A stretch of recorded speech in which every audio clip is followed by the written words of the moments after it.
Panibagong araw, panibagong sigla na naman sa buhay ko. Charot! Panibagong araw, panibagong experience na naman. Kaya tara, samahan nyo akong magtinda. Ayan na nga at may first customer na nga tayo. Ang order nga niya, milk tea, halagang 20 pesos. Nagsunod-sunod na nga yung ating mga customer. May sunod na order pa nga yung una nating customer. Isang order ng siomay, halagang 20 pesos. Ito nga at ginagayak lang natin. Binigay na nga yung kanyang bayad. Sinusuklian lang natin. Thank you po ma'am, big shoutout po. Umorder pa nga siya ulit ng isang siomay para sa kanyang anak. Ginagawa lang ulit natin. Ito nga at tapos na, isa-serve na natin sa kanya. Thank you po ulit ma'am. Umorder na yung ating pangalawang customer. Milk tea naman yung kanyang order. Halagang 20 pesos, cookies and cream. Ginagawa lang natin ang panandalian. Ready to serve na. Thank you bunso, sa uulitin. Big shoutout sa iyo bunso. May kasunod na nga ulit tayong customer. Milk tea rin yung kanyang order, halagang 20 pesos.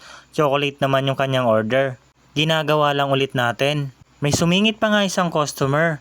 Pearl naman yung kanyang binibili. Tatakalin lang natin halagang 10 pesos. Big shoutout sa bunso na nasa likodan natin. Shoutout din sa inyong mga bunso, ating mga tuwang-tuwang followers. Kayo palagi. Ito na nga yung ating huling customer. Milk tea yung kanyang order. Chocolate halagang 20 pesos. Ginawa lang natin panandalian. Ready to serve na. Big shoutout sa bunso. Dito nga pala tayo nag-rolling sa Tantaran, Barangay, Gomez, Llanera. Ay umabol pa nga isang customer dito sa ating likuran. 10 pesos naman na pearl yung kanyang order. Gagawin nga lang natin panandalian. Big shoutout sa bunso. Ito nga, tapos na tayo. Mag-rolling na ulit tayo.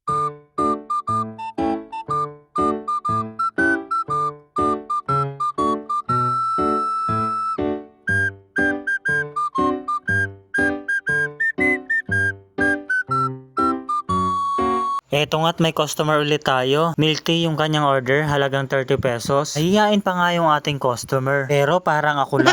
Rolling na nga ulit tayo. May panibago ulit tayo customer. Milk tea yung kanyang order, strawberry, halagang 30 pesos. Inabot na nga tayo ng gabi sa pag-rolling. Pearl nga yung binibili ng ating mga customer. Tatakalin nga lang natin yung kanilang mga order. Pinagsabay-sabay ko na nga lang yung kanilang order para isang gawaan na lang. Bali ang order nila, 3 5, 3 10 at saka isang 15 pesos. Tinataka lang natin at isi-serve na rin natin sa kanila. 3 PM na rin kasi ng hapon na mag-umpisa ako magtinda.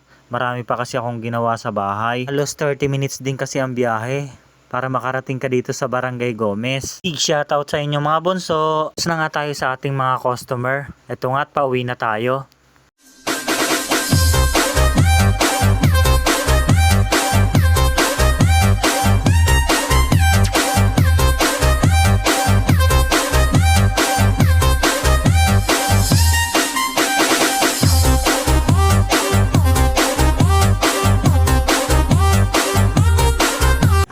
Hello guys, nandito na nga pala ako sa bahay. Ito na, nakauwi na ako.